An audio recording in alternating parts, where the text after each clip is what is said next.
Aduh, baru pukul 6.30 pagi. Tapi mata ni rasa macam baru je lelap 5 minit. Ish, pagi-pagi begini memang susah nak bangun. Tapi sekolah tetap sekolah. Lupa pula nak kenalkan diri. Nama saya Amin. Umur saya 11 tahun. Saya bersekolah di Sekolah Kebangsaan Tuan Sekar. Sekolah kampung yang sangat tenang tapi penuh dengan kenangan manis. Saya suka benda-benda kreatif. Saya suka melukis, mewarna, buat reka bentuk dari kotak dan cipta benda guna barang terpakai. Bila saya melukis, saya rasa tenang, macam masuk dunia lain. Dunia yang orang tak hina saya. Dunia yang saya cipta sendiri. Kotak sampah ada lagi. Sah dia tu pelik betul. Namun, tiada siapa tahu kotak itu menyimpan lebih daripada yang mata boleh lihat. Baik murid-murid, hari ni cikgu nak umumkan ada pertandingan daripada panitia sains, pertandingan inovasi kaitan tentang kreativiti tanpa batasan. Oleh tu, cikgu nak semua murid menyertai. Jika kamu ada idea, jangan simpan, kongsi. Dalam diam, Amin mula mencipta. Barang-barang lama diberi nafas baru. Kotak itu kini bukan sekadar bekas, tetapi satu jambatan antara memori dan teknologi.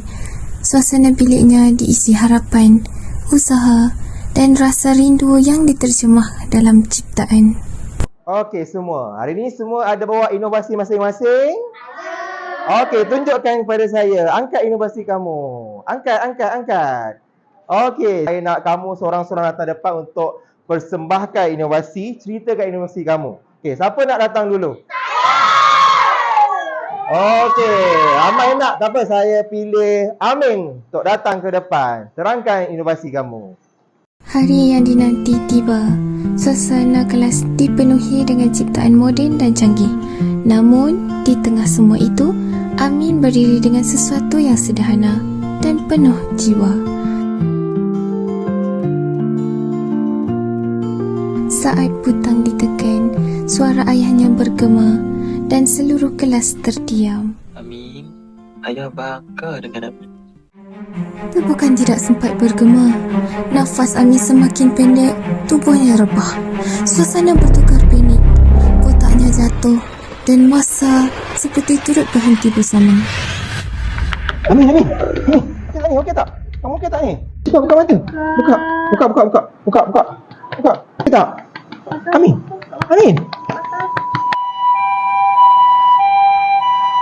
Beberapa hari kemudian, kelas menjadi sunyi. Rakan-rakannya yang dahulu tidak mengerti, kini menitiskan air mata. Dalam kehilangan, mereka mula belajar erti kenangan. Izara, kamu nak tak apa tu? Ini gambar arwah nenek aku dulu. Aku pun sama nak letak juga. Aku pun nak letak sama.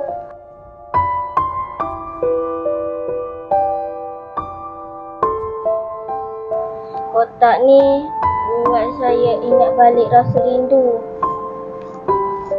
Kotak Amin kini berehat di tempat istimewa. Di atasnya tertulis, untuk ayah. Satu pesanan kekal terpahat bahawa kenangan tidak pernah mati. Ia cuma menunggu untuk dikenang kembali.